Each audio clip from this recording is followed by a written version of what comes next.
Guddiga doorashada iyo xuduudaha dalka Kenya ee IEBC ayaa weli wada shaacinta xilalkii loo tartamay kadib doorashadii dhacday maalintii Talaadada ee 9kii bishan Agoosto. Degmada Dadaab ee ismaamulka Garissa ayaa ka mid ah deegaanada ay doorashada ka dhacday waxaana habeennimadii xalayto 3 habeennimo lagu dhawaaqay in uu xilka baarlamaanka ku guuleystay Mudane Faarax Macalin sida uu warbaahinta u sharaxay Maxamed Sheikh Cabdinaasir oo ah madaxa guddiga doorashada iyo xuduudaha dalka ee IEBC ee degmada Dadaab. I have no choice but to take this golden opportunity to welcome and officially hand over the certificate to none other than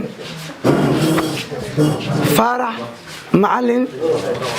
who is the democratically Mr. Farah Macalin of ID number as the duly elected member of National Assembly for the Dadaab constituency in the election held on 9th August 2022. Congratulations. Congratulations. Sidoo kale Mudane Faarax Macalin oo noqonaya xildhibaanka degmada Dadaab shanta sare ee soo aadan ayaa u mahadceliyay dhammaan inta soo dooratay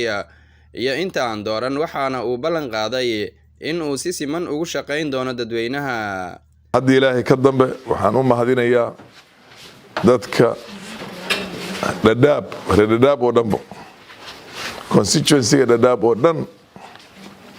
culays badan baa iska jiray culaysyo badan baa jiray laakiin sharaftooda ilaashadeen doorasho waxay sameeyeen xaq ah doorasho ay ku xisaabtamayaan masiirkooda waxa la isku dayay dhibaatada ka jirta wadankan iyo meelaha kasta oo Soomaalida ay degto oo geeska Afrika waxyaabaha hadda ka jira oo in lacag la siisto masiirkooda laakiin way ku adkaysteen inay masiirkooda ay tiinkooda ay uga taliyaan sida isleeyihiin ayaa ugu habboon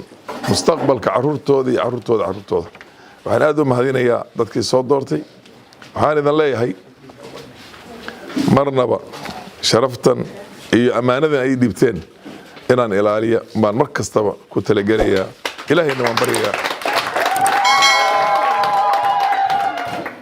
waan baryayaa inuu xilka ii fududeeyo intaa waxaa wehelisaa